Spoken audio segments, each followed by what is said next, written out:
Siya si Arshad Khan, kilala sa tawag na Chaiwala o nagbibenta ng tsaa. Taong 2016 nung nag-viral ang picture niyang ito. Sumikat na si Arshad bago pa man gumawa ng ingay sa internet ang insa ni Mekos Mekos na si Boss Kenshin. Okay, Mekos na, sir!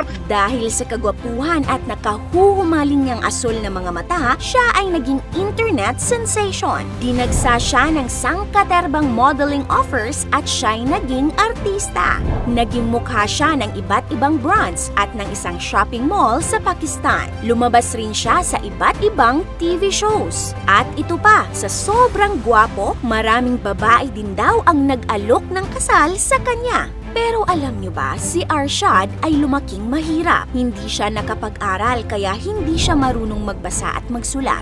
Kung ano-anong trabaho ang kanyang pinasukan para lamang makatulong sa pamilya. Bago sumikat, nagtitinda lamang siya ng tsaa sa palengke. Pero nagbago ang kanyang buhay dahil sa kapangyarihan ng social media. Paano nga ba naging instant celebrity si Arshad dahil lamang sa isang picture?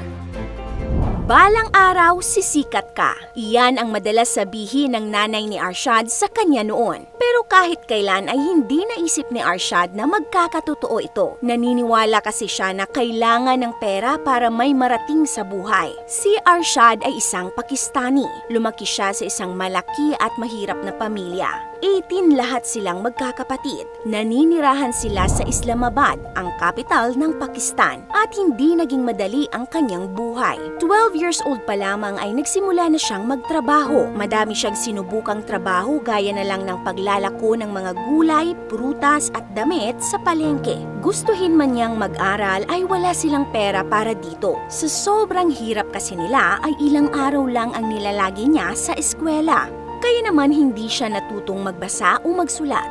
At di gaya ng ibang teenager na babad sa cellphone at social media ay wala siyang cellphone at hindi niya nga alam kung ano ang Facebook, Twitter at Instagram. Hanggang sa taong 2016 nung nangyari ang hindi inaasahan. 18 years old pa lamang noon si Arshad. Ilang buwan pa lamang siyang nagtitinda ng tsaa sa isang Sunday market nang minsan ay mapansin niyang may isang babaeng kumuha sa kanya ng litrato. Hinayaan niya lang ito at nagpatuloy sa pagtitinda. Hanggang isang araw, nagulat na lang siya nang bigla na lang dinumog ng mga kabataan ang kanyang stall para magpa-picture sa kanya. Nakakita rin siya ng mga batang may dala-dala ng picture niya. Pero dahil wala siyang alam sa social media, hindi niya naintindihan ang mga nangyayari. Sa pag-aakalang may nagawa siyang kasalanan ay nagbitiw si Arshad sa kanyang trabaho at nagtago ng ilang araw. Hanggang sa ipinaliwanag ng kanyang pamilya at mga kaibigan na kaya siya dinumog ay dahil sikat na siya at ito ay dahil sa kanyang picture. In-upload pala ng photographer na si Javeria Gia Ali ang kanyang picture sa Instagram na may caption na Hati. Dahil sa mala-artista niyang kagwapuhan ay nag-viral ang picture niyang ito. Simula nga noon ay unti-unting nagbago ang buhay ni Arshad at nagsimula ang kanyang journey from tea seller to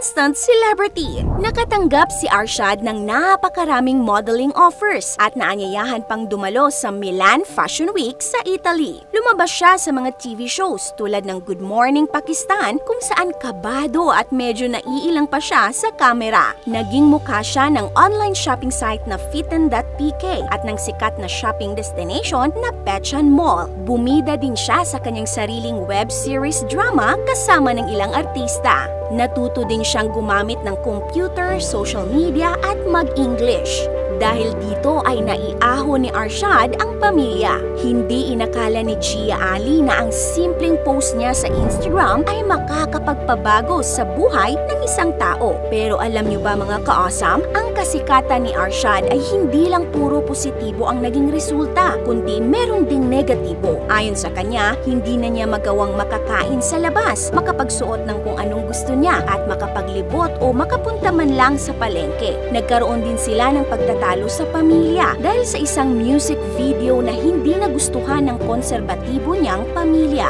Nagbago man ang buhay ni Arshad, nanatili naman siyang mabait at mapagpakumbaba. Bagamat open pa rin siya sa showbiz, ay mas pinipili niya ang simpleng buhay. Pumalik siya sa subok at alam niya, ang pagbebenta ng tsaa. Unang nagbukas ng sariling cafe si Arshad noong 2020 at syempre, ang pangalan ng kanyang cafe ay kung saan siya nakilala. Pinangalanan niya itong Cafe Chai Wala. Challenging man ito ay nagawa niya ring maging successful dito. Sa ngayon ay marami na siyang branches sa iba't ibang lugar sa Pakistan. Nakapagbukas din siya noong 2023 ng unang international branch niya sa UK at plano niyang magtayo pa ng mahigit 50 franchises sa UK. At kung love life naman ang pag-uusapan, sa kasalukuyan si Arshad daw ay single at hindi pa ready sa pagpapakasal. Masaya si Arshad sa lahat ng nangyari sa kanyang buhay. Pangarap niyang dalhin ang kultura ng Pakistan sa iba't ibang lugar. Amazing, di ba? Kung na-inspire kayo sa buhay ni Arshad Khan, ay mag-comment ng yes. This is your Ate O from Our Republic. Hanggang sa muli and stay awesome!